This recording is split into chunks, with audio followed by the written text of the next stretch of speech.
What interested you about Trey Augustine? Well, obviously, I mean, we've seen him play a lot the last couple years. I think, he's a goaltender that's, he's had a, unbelievable 2-year run at the development program. He's a guy for, he's won everywhere he's been. Phil O'Sear, who obviously, runs our goaltending department. We had a lot of conversation, about the goalies in this year's draft. And, Phil, kept coming back to Trey, and we were able to see him. And probably we saw the last game that he played, and he won it, and it was for the gold medal. And I'll tell you, the last 15 seconds was pure entertainment and chaos. And he came up with probably about 3 huge saves. And the demeanor that he came out, coming down for a gold medal game, coming down, out on down, obviously, a 4-on-3 penalty kill situation. You're just kind of sitting there and watching the way he handled himself. And so we love the poise, we love the control. He's got a great path, obviously going to Michigan State. So he was a guy that we, were able to see a lot, had some great dialogue with, and, it's, a pick that we were excited to get. What was the appeal with Gibson? Big right shot D-man. He's got good size, puck moving D. He's got good hockey sense. He defends well. He has a bit of an edge to his game. He was actually off to a really good start this year up in the Sioux. He did get injured, was able to come back for the U18s and play for Canada, where we were able to see him, play. It's obviously against some pretty high competition and in some pretty good situations. So, he's just, a right shot D that we like with size that can skate and has good hockey sense. So, it was, as you're kind of sitting there and you put your list together, it's, you saw how fast these names start coming off the board. And he was a guy that, we were able to see a lot of playing up in the Sioux. Our Ontario scout, Kelly Harper, really, guy that he liked, guy that we saw. And it's great when these, these prospects get opportunities to represent, their countries. He was obviously a selection to Team Canada, which is great. And Cleveland? Brady Cleveland, yeah, same thing, obviously playing at the program. Able to see him, his underage year, and even in his underage year, he got some games up at, at U18. He's got size, obviously, big, strong, physical, defensive defender that has an edge, kind of embraces that side of it. Was used in, a shutdown role and obviously in a penalty kill situation as well. Going into Wisconsin, he's, just an element that we liked, he can skate, he can defend hard, and he has a bit of a mean streak, and obviously he's a big kid. So it was somebody that we decided to go with there. With Steve always talks about just taking the best player with that list, but it seems with the goaltenders, is there a little bit of a game plan now? You get Kosa, who's an elite level goalie. He's a little bit older now. Another, the best goalie in North America, Augustine, a couple years younger, will go to Michigan State. Is that sort of part of the plan to have these guys, sort of grow goalies? Yeah, I think, you look, it's hard to find goalies, so I think obviously you have to add them, and then we were able to get Rudy Dumont later, a big 6'4" goaltender that has a nice path too that we can be patient with.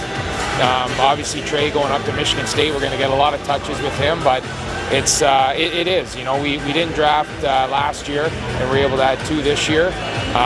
Kosa, obviously made a big step this year in Toledo.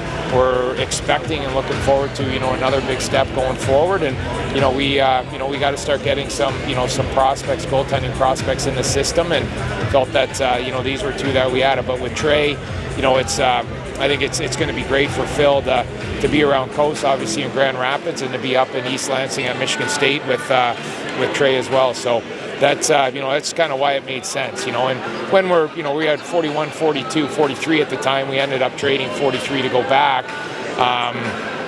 But we wanted to, in that little cluster in the second round, we wanted to come out with a goaltender, and Trey was our target, and we were able to get him where we wanted him, and obviously excited to bring him in. And just talking to him at the at the combine, he was his interview was very good, impressive young man, and and then obviously when he got selected, how excited he was, and certainly how excited the family is. So and we feel we got a great goaltending prospect as well. How big a hitter is Gibson?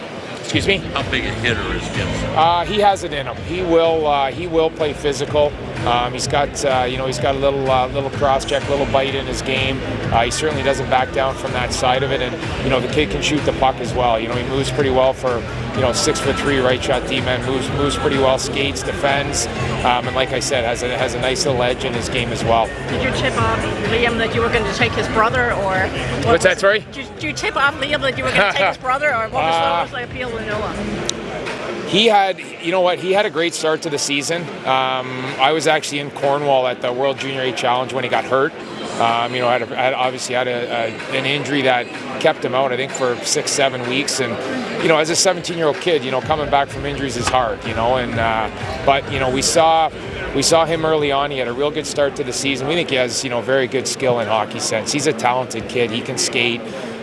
You see some nights where it's, pretty impressive of what he can do. And, he'd be the first one to tell you probably, the U18 and a bit of the second half of the season was a little bit of a disappointment, coming back from the injury. But we had seen enough of him early, and obviously with Thomas Carlson and Håkan Andersson, watching him, they saw him early. We talked about it, and, we feel, we got a good piece right there as well. A kid that has, like we keep talking about, he's a smart player. He is a good skater. He does have puck skill.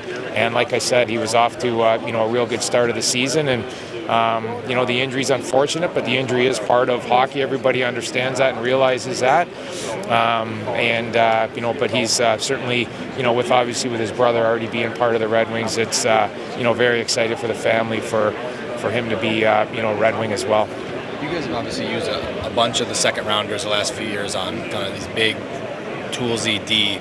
Do you ever feel like, we got so many of this type, or is it just kind of double down on it to one of them? Obviously adding, Gibson, the right shot D-man was, was nice to be able to do. We talk about the list. The list is the list, and it's amazing how players just kind of fall into those situations. You put so much time. You scout, you make a list, and you debate the list, and you keep moving either players up or down. And you kind of get your list, and you go off your list, and that's really what we did.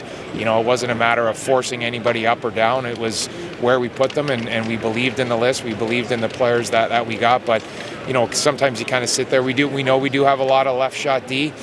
But the good ones are just going to sort it out for us, and I think, you look at, obviously Vegas just winning the Cup. It's some, pretty big boys on that back end there. So we felt that we addressed, a situation that we needed.